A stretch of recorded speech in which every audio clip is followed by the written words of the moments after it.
और city centre में सबसे पहले आपको एक ब्रेकिंग न्यूज बताते हैं। सूरजपुर से खबर है, स्कूली छात्रों की जान से खिलवाड़ करने की खबर है। रेत लोड करने वाले ट्रक में बैठे दिखे स्कूली छात्र, तेज रफ्तार से ट्रक दौड़ता नजर आया। ड्राइवर जयनगर थाना क्षेत्र का यह मामला, जांच जारी है। तो इस तस्वीर में आप देख सकते हैं किस तरीके से स्कूली छात्रों की जान से खिलवाड़ यहां पर खुलेआम सरेआम हो रहा है।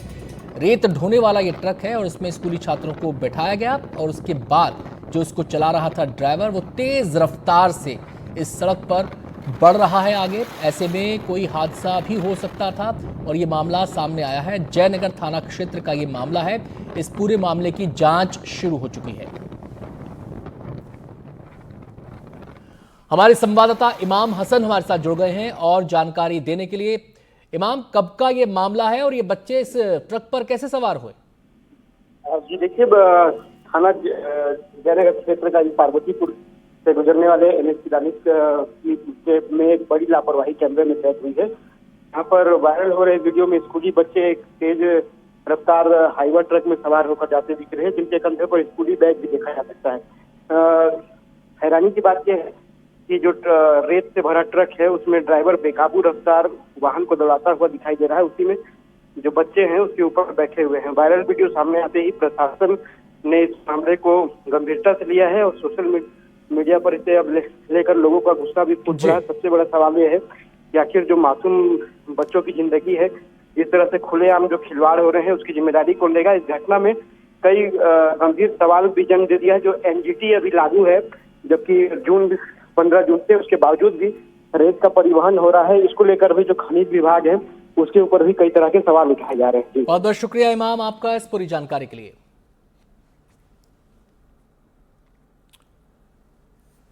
और अब खबर दिखाते हैं आपको शिवपुरी से। कुएं में 3 लाशें मिली हैं और ये लाशें हैं मां, बेटी और बेटे की।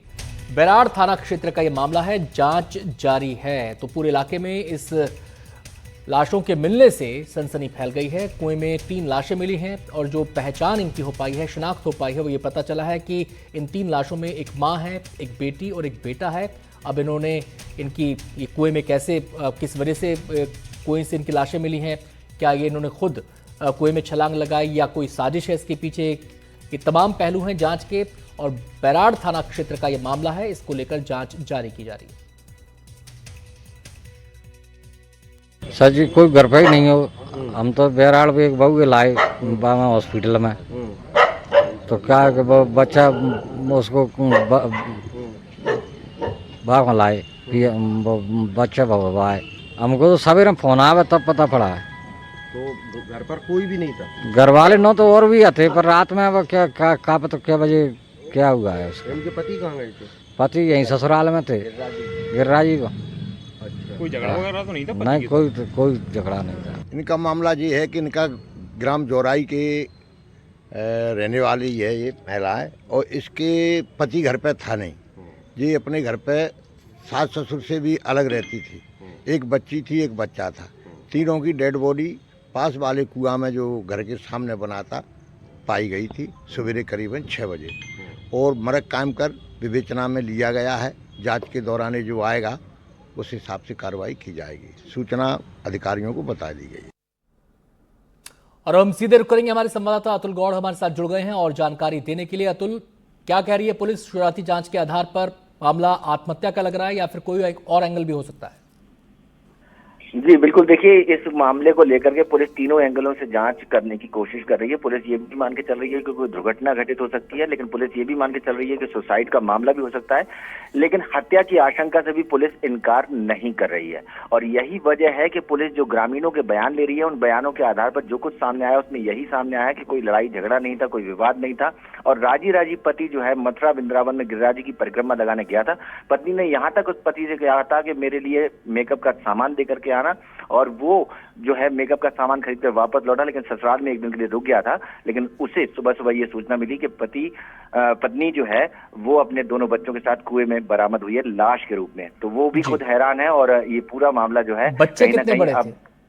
बच्चों की उम्र जो है 4 साल की बच्ची बताई जा रही है और 8 महीने का बच्चा बताया जा रहा है, और दोनों की लाशें जो है उस महिला के साथ कुएं से बरामद सुबह पुलिस ने 6 बजे की हैं, और इस मामले में पुलिस ने पोस्टमार्टम करवा करके आगे की जांच पड़ताल शुरू की है। फिलहाल ये मामला पूरी तरह संदिग्ध है और इसी मामले को लेकर के पुलिस इन्वेस्टिगेशन कर रही है। जी शुक्रिया अतुल इस जानकारी के लिए। और अगली बड़ी खबर टीकमगढ़ से है। बारिश के चलते स्कूल की बिल्डिंग गिर गई। जिले में 3 दिनों से हो रही लगातार बारिश और उस बारिश में बिल्डिंग ढह गई। बिल्डिंग में नहीं हो रहा था स्कूल का संचालन, यह गनीमत है। स्कूल परिसर में नहीं था कोई, यह भी राहत की बात है, क्योंकि अगर कोई होता तो यह बड़ा हादसा हो सकता था जो टल गया। सीधे हम रुक करेंगे, हमारे साथ हमारे सहयोगी सूर्य प्रकाश गोस्वामी जुड़ गए हैं टीकमगढ़ से। सूर्य प्रकाश, स्कूल की बिल्डिंग खाली थी, क्या बरसाती दिनों की वजह से यहाँ पर बच्चे नहीं आ रहे थे या फिर ये जर्जर अवस्था में थी और उसको मार्क कर दिया गया था? टीकमगढ़ जिले के लार में जो पुरानी बिल्डिंग है, जो आज भरभरा के ताश के पत्तों में भारी बारिश के गिरी हुई है, क्योंकि लगातार यहाँ पर 3 दिनों से भारी बारिश हो रही है। ये बिल्डिंग डैमेज थी, यहाँ इसमें स्कूल नहीं लग रहा था पास में, लेकिन जो परिसर है वहाँ पर जरूर अन्य नई बिल्डिंगों में स्कूल संचालित हो रहा था। लेकिन गनीमत ये रही कि आसपास जो परिसर है वहाँ में बच्चे नहीं खेल कूद रहे थे। यदि आसपास बच्चे होते इस बिल्डिंग के तो निश्चित ही बड़ा हादसा होता, और इसको देखते हुए जो बिल्डिंग आज गिरी है काफी समय पहले इसको डैमेज घोषित कर दिया गया था, और जो यहाँ पर जो इसमें कक्षाएं लगती थी वो नई बिल्डिंग में स्कूल को शिफ्ट कर दिया गया था। तो पहले देखा जाए यदि इसमें जो भारी बारिश से जो बिल्डिंग गिरी है और यदि आसपास में जो बच्चे खेल कूद रहे तो जरूर इससे बड़ा हादसा होता, लेकिन बिल्डिंग गिरने से हालांकि जो गिरी है उससे जो बिल्डिंग डैमेज थी काफी समय पहले इसको डैमेज कर दिया गया था। बारिश इतनी तेज हो रही है यहाँ पर, काफी बारिश तेज चलते हुए बिल्डिंग गिरी। इसके अलावा नदी नाले भी उफान पे हैं, काफी नदियों में बाढ़ आ रही है। जी बिल्कुल सूर्य प्रकाश, एक बड़ा हादसा यहाँ पर टला है। ना तो परिसर में कोई खेल रहा था और बिल्डिंग में जैसा आपने बताया कि जो स्कूल चलता था पहले से नई बिल्डिंग में शिफ्ट कर दिया गया था। बहुत बहुत शुक्रिया आपका इस पूरी जानकारी के लिए। और अगली खबर अनूपपुर से है। खाद की किल्लत से नाराज किसान धरने पर बैठ गए हैं। पुष्पराजगढ़ विधायक फूंदेलाल मार्को भी वहां पर मौजूद हैं। आपको बताएं, रीवा अमरकंटक हाईवे जाम किया गया है। अधिकारी कह रहे हैं कि किसानों को मनाने की कोशिश हो रही है। डीएपी की मांग पर डटे हुए हैं किसान और विधायक। सड़क के दोनों तरफ 5 किलोमीटर का जाम लग गया है। 10 दिनों से खाद के गोदामों के चक्कर किसान लगा रहे थे और आखिरकार उन्होंने चक्का जाम का रास्ता चुना। और आज तक उसको आ जाना चाहिए।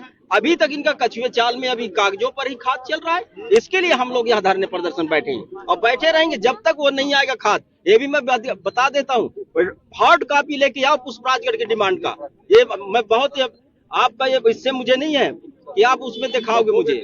2 मिनट में लाओ, क्या डिमांड आपने किया और कितने दिन हो गया है देख सकते हैं। ये कृषि विभाग के डिप्टी डायरेक्टर, ये डिप्टी डायरेक्टर भी यहाँ पे हमारे पास कृषि विभाग के बैठे हैं। उनसे हम चल के बात करेंगे। मैम, क्या ऐसी स्थिति निर्मित हुई कि यहाँ पे विधायक, स्थानीय विधायक को सड़क पे बैठना पड़ रहा है और क्या स्थितियाँ निर्मित हुई? देखिए, जिले के लिए फास्फेटिक फर्टिलाइजर, यूरिया, डीएपी सभी की डिमांड लगातार संचालनालय स्तर तक पहुँचाई गई है।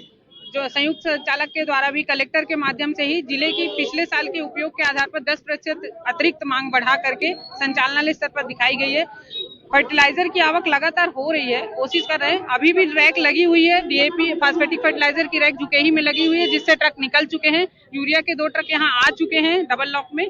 कल सुबह तक सभी उपलब्ध हो जाएंगे। मैडम, जो ये किसानों को खाद वितरण प्रणाली थी वह आसानी से नहीं मिल पा रही है, किसानों का आरोप है, इस पर आपका क्या कहना है? नहीं, वितरण प्रणाली पे जो सभी सोसाइटी होती है, समितियां होती है, वहां से केसीसी के माध्यम से कृषकों को प्रदाय किया जाता है और नगद वितरण के लिए सिर्फ प्राइवेट जो ऑथराइज डीलर हैं और डबल लॉक केंद्रों से ही प्रदाय किया जाता है। ये हमारे पास कृषि विभाग के अधिकारी थे जिन्होंने बताया कि 2 सालों से जो भारत सरकार के नियम आए हुए हैं उस पे गोदामों में आसानी से किसानों को खाद नहीं मिल पा रही है और सिर्फ कर्ज लेने वाले किसानों को ही खाद उपलब्ध हो पा रही। लगातार कांग्रेस विधायक आंदोलन पर बैठे हुए हैं और जब तक किसानों को खाद उपलब्ध नहीं हो जाती है तब तक वह अनशन लगातार जारी रहेंगे, ऐसा उन्होंने अभी ऐलान किया है। एनडीटीवी से आशीष सेन, अनूपपुर।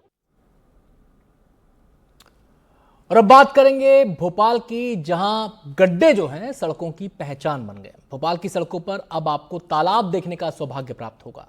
राजधानी भोपाल की सड़कें वाहन चालकों को कीचड़ के छींटों और गड्ढों से सलामी देती हैं। आखिर मंत्री जी खुद कहते हैं कि सड़कें हैं तो गड्ढे होंगे ही। कहते हैं कि पीडब्ल्यूडी ने ऐसी कोई तकनीक का आविष्कार नहीं किया जिससे सड़कों पर गड्ढे ना हो, यानी कि गड्ढों को सहने की, इनको बर्दाश्त करने की आदत डाली है।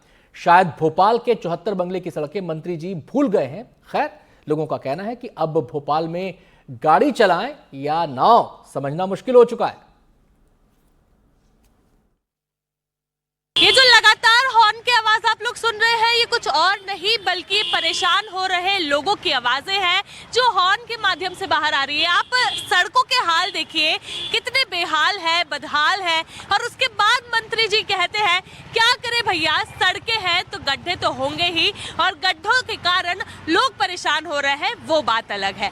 उनका ये कहना है कि पीडब्ल्यूडी ने अभी तक कोई ऐसी तकनीक का इजाद नहीं किया है जिसके चलते सड़कों पर कभी गड्ढे होए ही ना।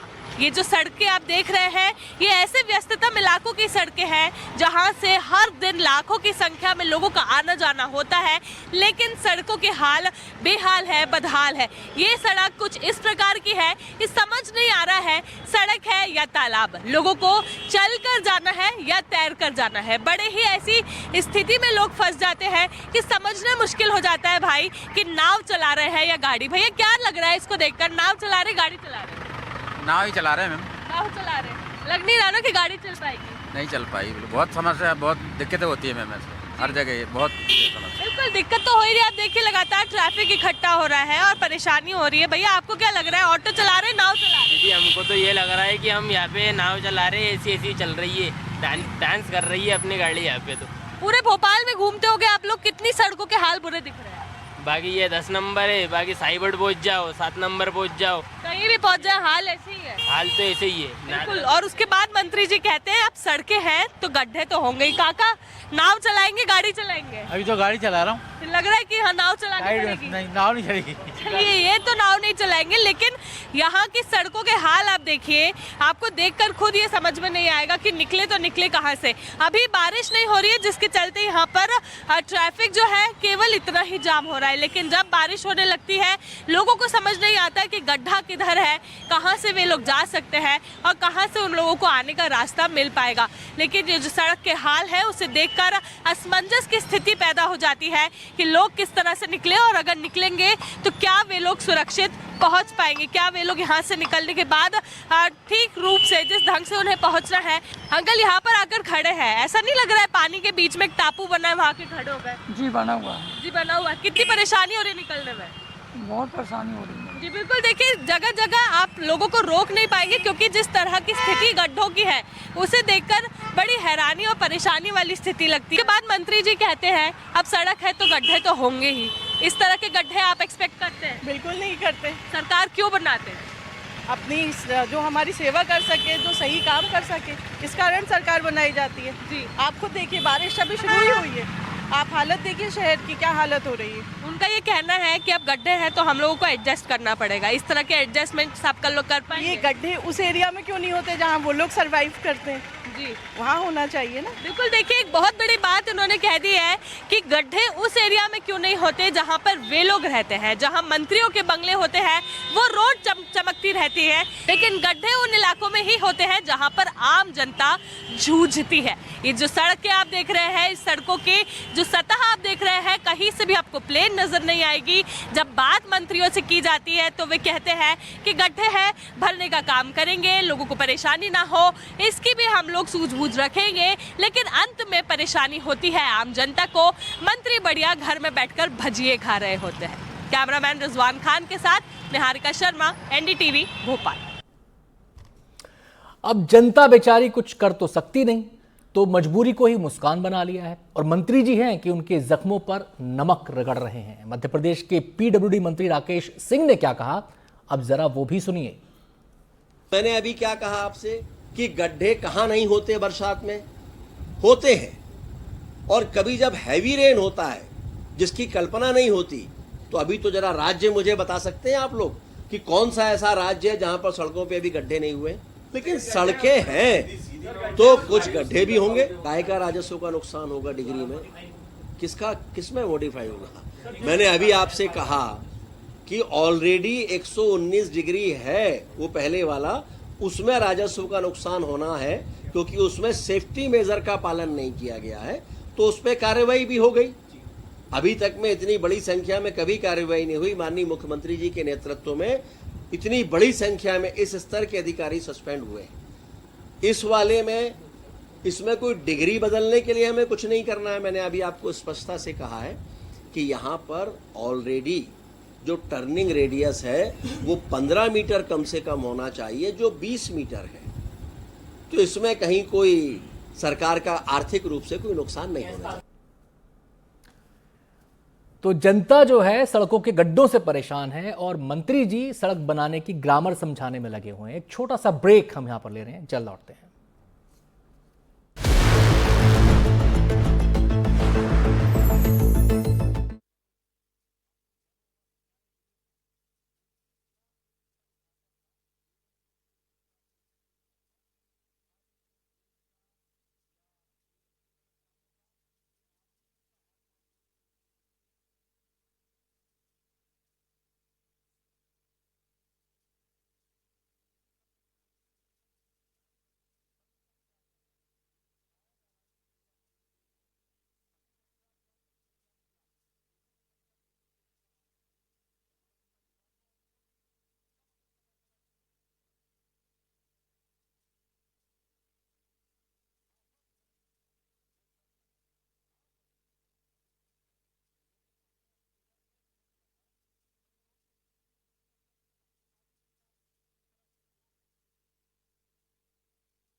ब्रेक पे जाने से पहले सड़कों में गड्ढों की बात हो रही थी। भोपाल की हालत हमने आपको दिखाई, मंत्री जी का बयान हमने आपको सुनाया और इसी रेफरेंस में एक लाइन मध्य प्रदेश के बारे में जो कही जाती है वो हिंदुस्तान का दिल है और सड़कें किसी शहर के दिल की तरह ही होती हैं जहां पर जिंदगी दौड़ती भागती रहती है, लेकिन ये गड्ढे उस दिल में छेद बनकर सामने दिखाई दे रहे हैं। 14 दिन में 8 जगह सड़क धंसने और उसके नीचे निकली सुरंगों की वजह से ग्वालियर की सड़कें भी सुर्खियों में हैं। सरकारी सर्वे के मुताबिक शहर में 130 सड़कों में सिर्फ गड्ढे ही गड्ढे हैं। मध्य प्रदेश के लोक निर्माण मंत्री राकेश सिंह ने कहा कि ऐसी कोई सड़क हो ही नहीं सकती जिसमें गड्ढे ना हो, लेकिन हमारे एनडीटीवी संवाददाता ने एक ऐसी सड़क पर जाकर पड़ताल की जिसमें कभी कोई गड्ढा हुआ ही नहीं है। ना बारिश में इस सड़क पर पानी भरता है और ना ही कोई गड्ढा होता है। उनकी रिपोर्ट देखिए।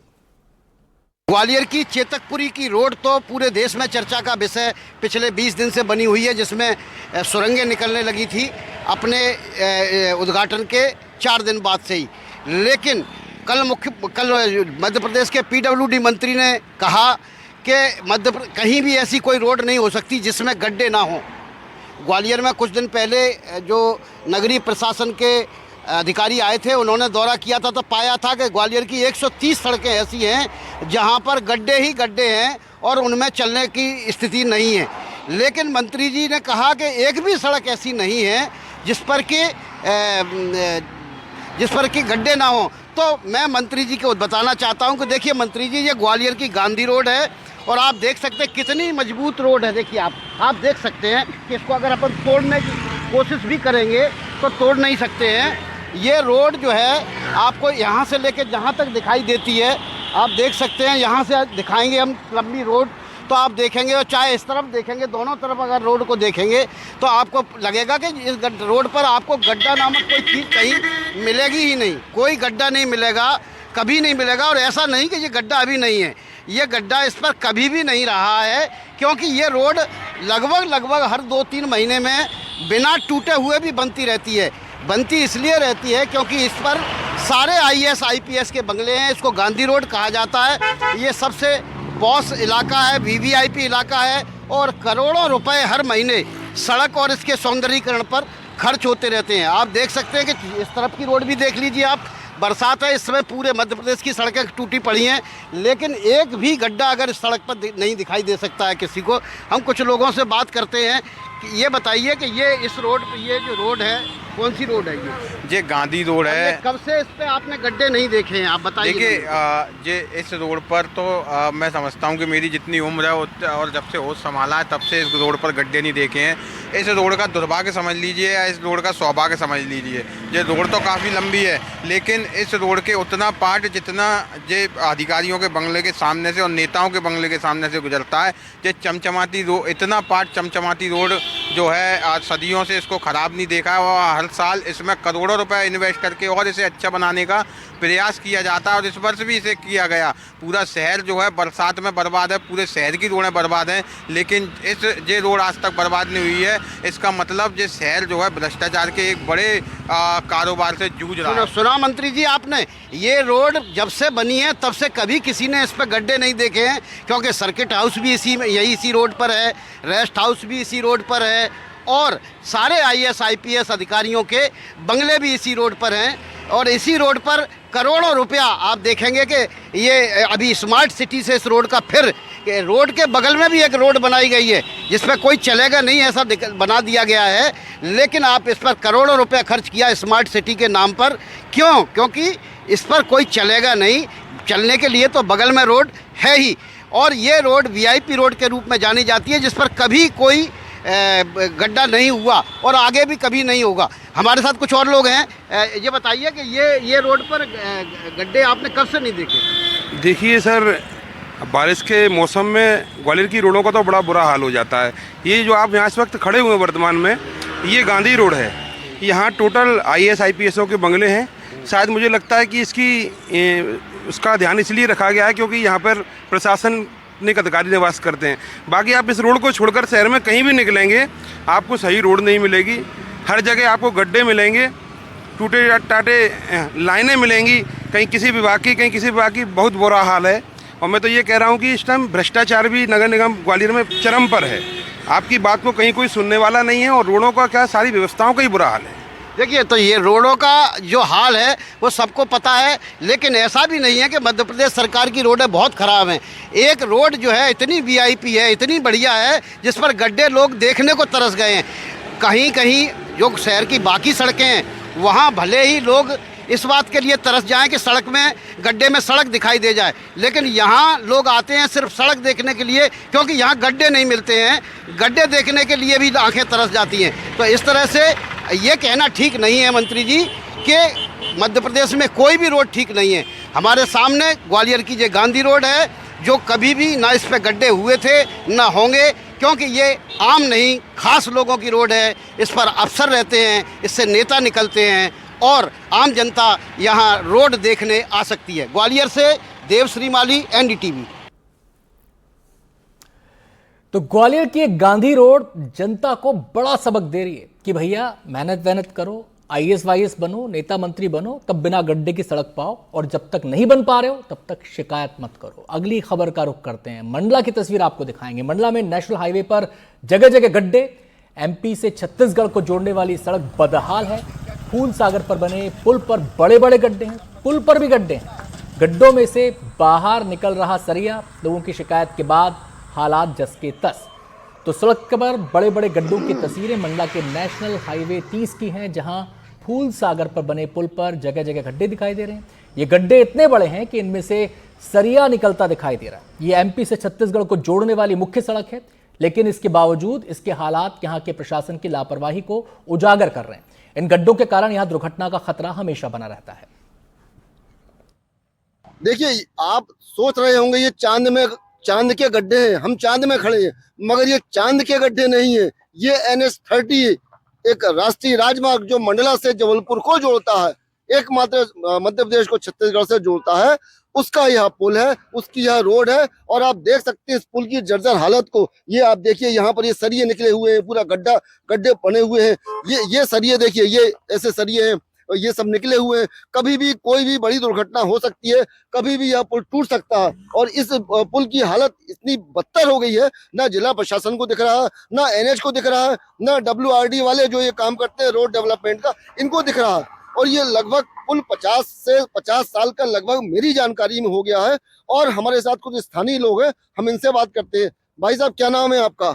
मेरा शुभ नाम राजाराम। आप कहाँ रहते हैं आप? मैं बकौरी का निवासी हूँ। तो राजाराम जी, ये देखिए आप, ये पुल जो आप देख रहे हैं, आते जाते हैं आप, रोज इससे आते जाते हैं? जी। क्या रोज आना जाना करते हैं। तो आपको लगता नहीं है कि इसको सुधरना चाहिए, इतनी रोड खराब है?